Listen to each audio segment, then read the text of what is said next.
The attachment theory argues that a strong emotional and physical bond to one primary caregiver in our first years of life is critical to our development. If our bonding is strong and we are securely attached, then we feel safe to explore the world. We know that there is always that safe base, which we can return to any time. If our bond is weak, we feel insecurely attached.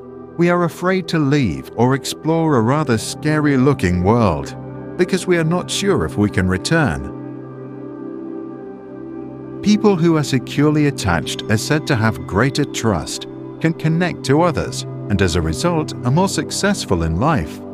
Insecurely attached people tend to mistrust others, lack social skills, and have problems forming relationships. There is one type of secure attachment, and there are 3 types of insecure attachments: anxious ambivalent, anxious avoidant, and anxious disorganized. In responses to distress, the first 3 react organized, while the last acts disorganized. To understand the theory better, let's look at Mr. and Mrs. Smith, who have 4 children: Luca, Anne, Joe, and Amy.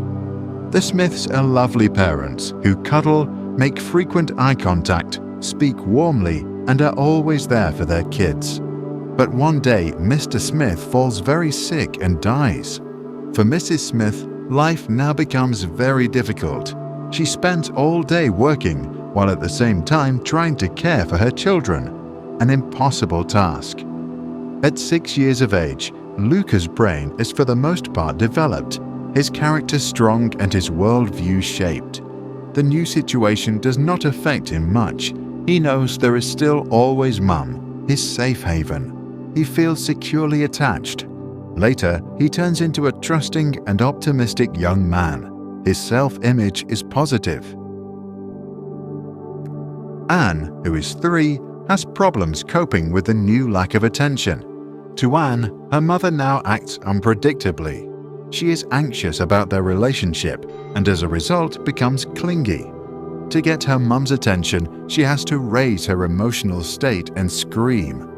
When her mum finally reacts with a predictable response, she herself acts ambivalent and doesn't show her true feelings. Later in life, others think Anne is unpredictable or moody. Her self-image is less positive. Her attachment style is anxious ambivalent. 2-year-old Joe spends his days with his uncle, who loves him, but thinks that a good education means being strict. If little Joe shows too much emotion or is too loud, his uncle gets angry and sometimes punitive.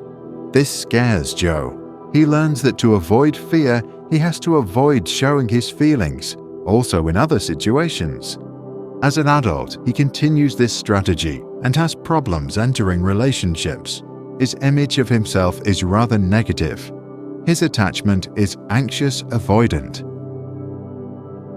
Amy, who is just 1 year old, gets sent to a nursery. The staff there is poorly trained, overworked, and often very stressed. Some are outright abusive. Amy therefore becomes anxious of the very people she seeks security from, a conflict which totally disorganizes her ideas about love and safety. As she is experiencing fear without resolution, she tries to avoid all social situations. As an adult, she thinks of herself as unworthy of love. Her self-image is very negative. Her attachment is anxious, disorganized. Our attachment is formed in the very first years of our lives, a time when we are too young to communicate our anxiety and as a result can experience high levels of stress. Then our adrenal gland, an organ sitting on top of our kidneys, produces the stress hormones adrenaline and cortisol. The heart rate increases, the blood pressure goes up, and we become alert. If that happens frequently, it is called toxic stress. Toxic because it impairs the development of a child's brain and weakens the immune system. In embryos or at a very young age, toxic stress can even switch the expressions of genes, which can affect our health many decades later. By simulating a strange situation, We can assess an attachment style already by the age of 1. To do this, we let the child play with their mother for a few minutes inside a room. Then the child is left alone. The key moment is the child's reaction when her mother returns. Securely attached children first usually hug their mother, then can calm down and eventually get back to playing. Insecurely attached children can be ambivalent and avoidant. Some can't stop crying or refuse to continue playing. The long-term effects of our attachment in the early years are well documented. Using the theory, researchers at Minnesota University were able to predict already at age 3 if a child would drop out of high school with 77% accuracy.